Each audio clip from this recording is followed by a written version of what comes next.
Assalamualaikum warahmatullahi wabarakatuh. Bismillahirrahmanirrahim. Alhamdulillahi rabbil alamin.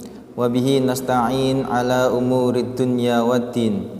Wassalatu wassalamu ala ashrafil anbiya'i wal mursalin Sayyidina wa maulana Muhammadin wa ala alihi wa sahbihi ajma'in, amma ba'du.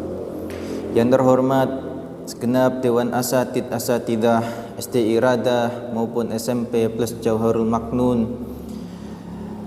dan tak lupa anak-anakku yang dirahmati Allah Subhanahu wa taala beserta Bapak Ibu wali murid yang kami banggakan.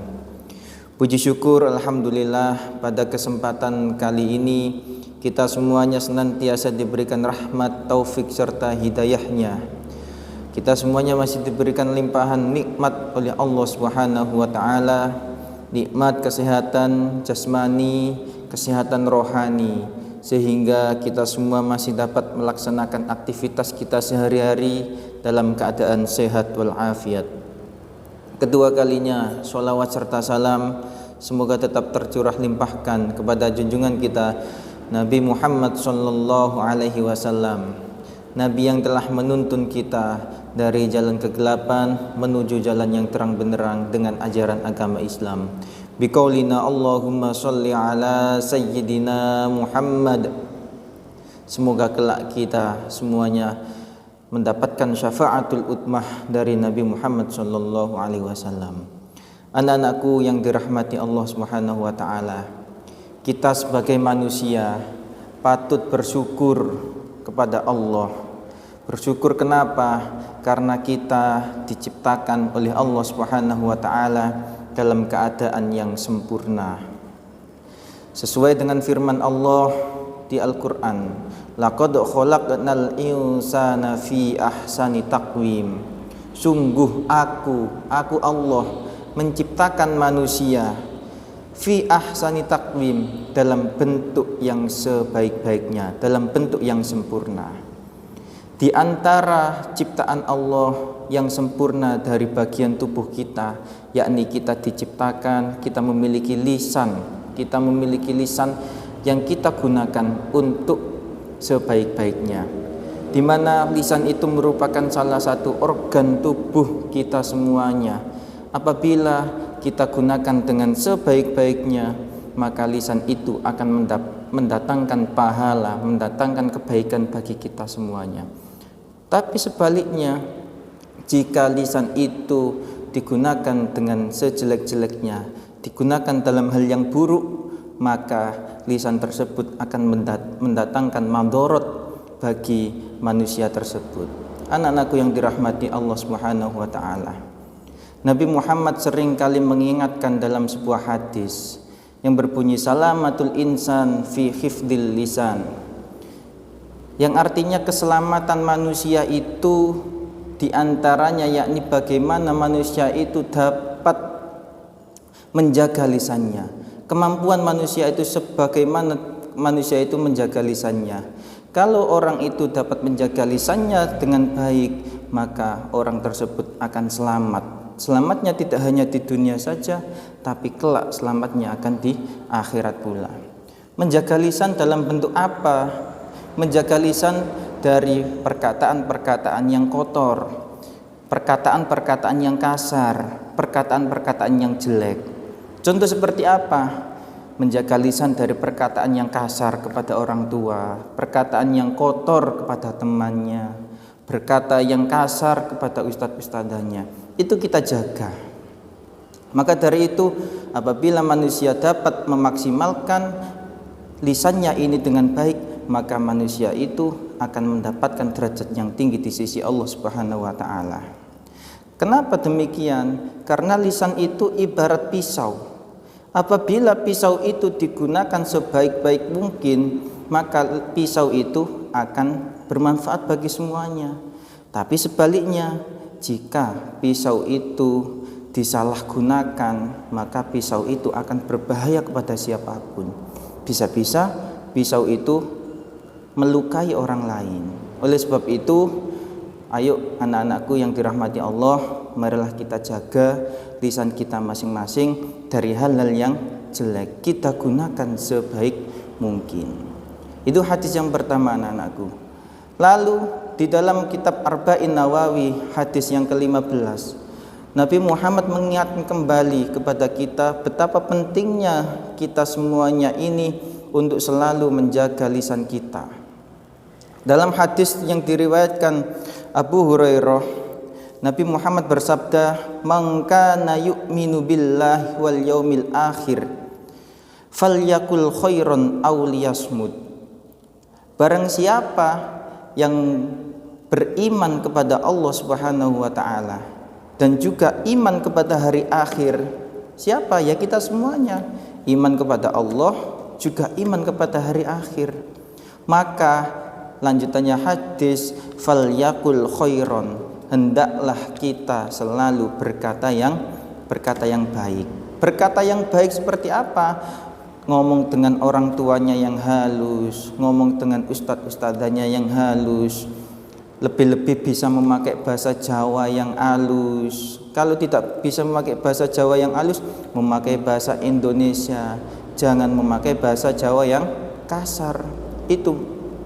Nah, lanjutan hadis, ketika ada orang yang tidak bisa menjaga lisannya dari omongan-omongan yang jelek, maka auliyasmut, lebih baik diam. Contoh seperti halnya gini, ketika ada anak-anakku tahu ada temannya sedang membicarakan jeleknya orang lain, membicarakan aibnya orang lain, apabila kamu tidak bisa memberitahu kepada teman-temannya itu untuk berhenti membicarakan aibnya orang lain, maka lebih baik diam, tidak usah ikut campur untuk membicarakan aib temannya. Itu namanya auliyasmut, lebih baik diam daripada ikut ngomongan sama temannya berbicara tentang aibnya orang lain. Maka dari itu, dari hadis ini lebih jelas bahwa kita semuanya itu yang iman kepada Allah dan juga iman kepada hari akhir, kita dianjurkan untuk selalu dan senantiasa menjaga lisan kita dari perkataan-perkataan yang buruk. Anak-anakku yang dirahmati Allah Subhanahu wa taala, ada sebuah cerita.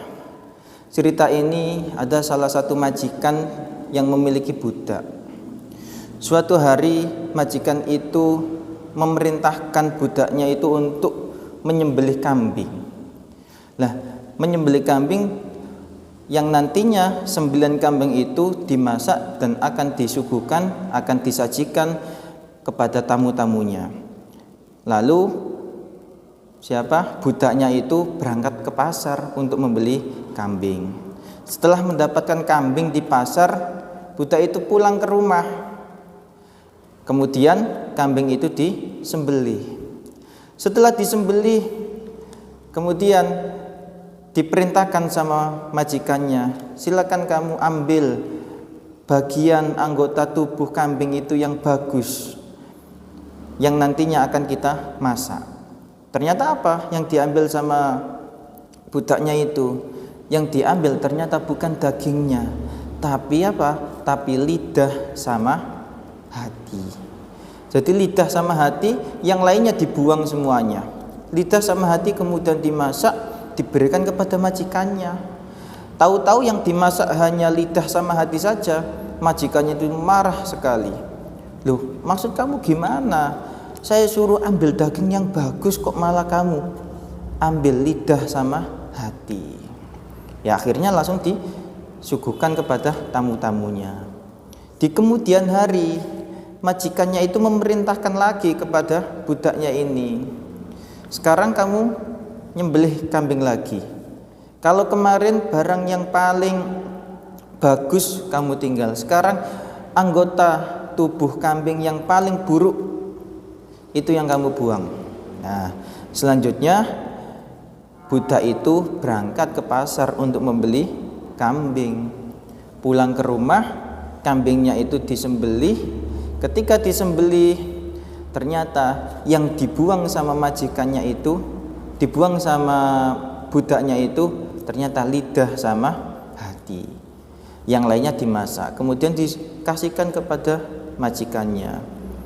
Apa yang dikatakan majikannya itu? Loh, maksud kamu gimana? Kemarin saya suruh mengambil yang paling bagus daripada kambing, kamu ambil lidah sama hati. Sekarang saya suruh buang yang paling buruk daripada kambing, kamu yang buang lidah sama hati lagi. Maksud kamu gimana? Apa kamu mau mempermainkan saya? Apa jawabnya budak itu? Budak ini pintar juga. Budak itu bilang kepada majikannya, wahai tuan, apa yang saya lakukan ini memang sewajarnya, memang sepatutnya seperti ini. Kenapa? Karena yang diajarkan bahwa daging yang paling bagus itu yakni lidah sama hati. Jika lidah sama hati itu dipergunakan dengan sebaik mungkin, ibarat manusia, apabila lisan itu digunakan sebaik mungkin, maka lisan itu akan menjadikan manusianya tersebut menjadi orang yang baik. Begitu sebaliknya, jika lisan itu digunakan dengan cara yang buruk, maka lisan itu akan menjadikan manusia itu menjadi manusia yang buruk. Akhirnya dari penjelasan itu majikannya menerima. Anak-anakku yang dirahmati Allah Subhanahu wa taala, dari cerita tersebut menunjukkan apa? Menunjukkan bahwa lisan itu jika digunakan sebaik-baik mungkin, kita gunakan untuk berzikir, kita gunakan untuk membaca kalimat-kalimat thayyibah, kita gunakan untuk membaca istighfar dan lain-lain, maka akan mendapatkan manfaat kepada diri kita sendiri. Tapi sebaliknya, jika lisan itu kita gunakan seburuk-buruknya, maka akan menjadikan manusia tersebut menjadi manusia yang buruk. Buruk tidak hanya di hadapan manusia saja, tapi juga di hadapan Allah Subhanahu wa taala. Sekian dari saya, kurang lebihnya saya mohon maaf. Wabillahi taufik wal hidayah wa ridha ma'al inayah. Assalamualaikum warahmatullahi wabarakatuh.